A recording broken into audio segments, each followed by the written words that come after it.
Daniel zei net dat ik het budget ga presenteren. Dat zal op de conference gebeuren. Dus ik beperk me tot het financiële jaarverslag van 2017-2018.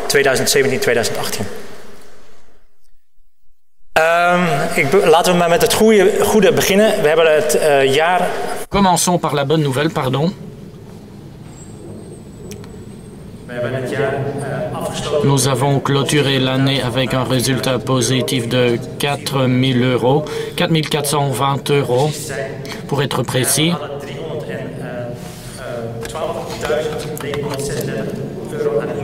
Nous avions 312 000 euros de recettes et 308 515 euros de dépenses.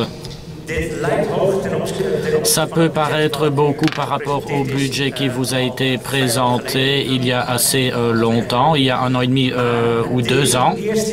Mais ceci est la première année dans laquelle ou dans le rapport annuel, les résultats des commissions qui ne sont pas d'entités juridiques sont également intégrés. C'est une revendication de Rotary International. C'est la raison pour laquelle les recettes et des dépenses des commissions sont également prises en compte dans ces chiffres. Nous allons maintenant examiner quelles sont les recettes du district.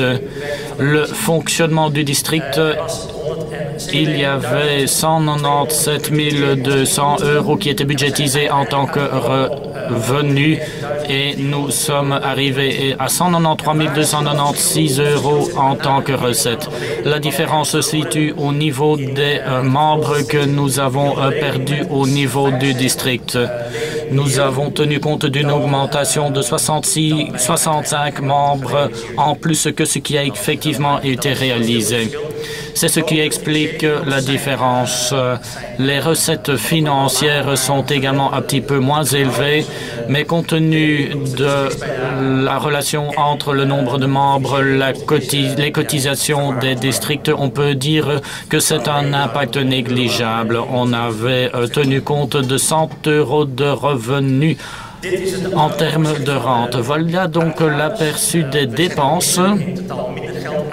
On a dépensé moins d'argent que ce qu'on avait budgétisé. On a réalisé un bénéfice parce que normalement dans le budget c'est toujours neutre. On ne tend pas vers un bénéfice ni vers une perte. L'account committee, ce sont les dépenses pour le comité du district, les dépenses pour le DG elect.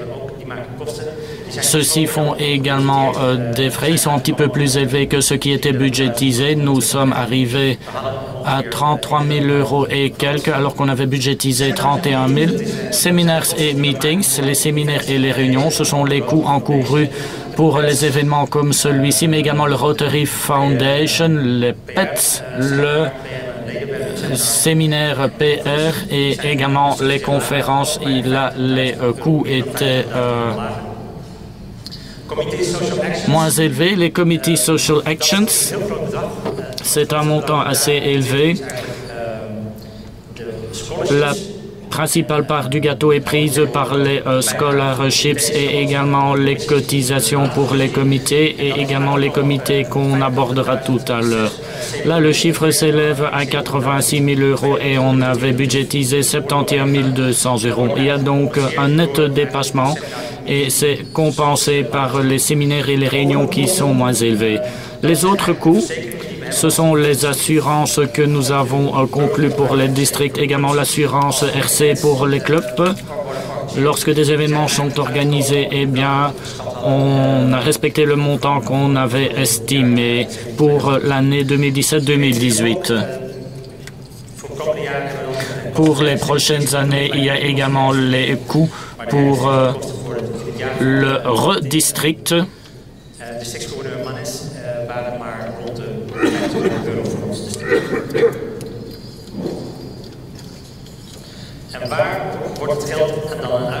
À quoi l'argent est-il dépensé?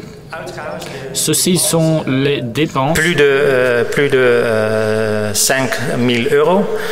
La conférence et le scholarship sont les plus grandes dépenses.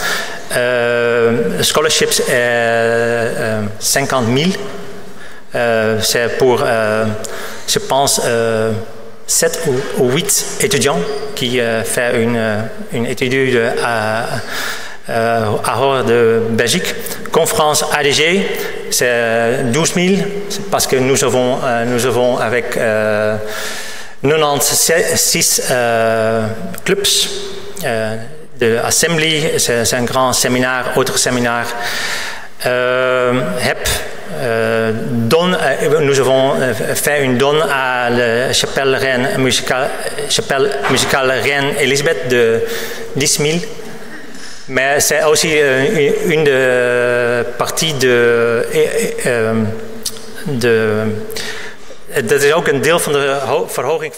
C'est également une partie de l'augmentation des dons des commissions des actions sociales parce que ce don n'était pas prévu mais était promis lors de l'année précédente, le coût du séminaire des Rotary Foundations. Maintenant, un petit aperçu des recettes et des dépenses des commissions. J'aimerais me limiter aux résultats des commissions. Le résultat de la commission Hoofdzaak Er is Hoop s'élève à 21 000 €. C'est un fundraising pour des grants qui sont dépensés à des programmes d'études. EP a également un résultat positif de 8 200 €. RIL a également un résultat positif pratiquement 1300 €. Le comité international des pays, 650 €. YEP avait un résultat négatif de plus de 1500 € et le Rotaract, en raison d'une grande fête annuelle, était moins positif que ce qui avait été prévu. C'est 2 870 €. J'aimerais mettre en exergue que tous les comités ont un receveur positif qui varie. Chez Hoofdzaak et Er is Hoop, là, bien évidemment, c'est plus élevé que pour les autres, mais tous les comités ont suffisamment d'argent pour pouvoir subvenir à leurs besoins. Voici le bilan. Comme vous le voyez, on aboutit à des fonds propres de 465 000 €, y compris le résultat de cette année. Voilà donc l'aperçu que je voulais vous donner en ce qui concerne les résultats de 2017-2018. Merci.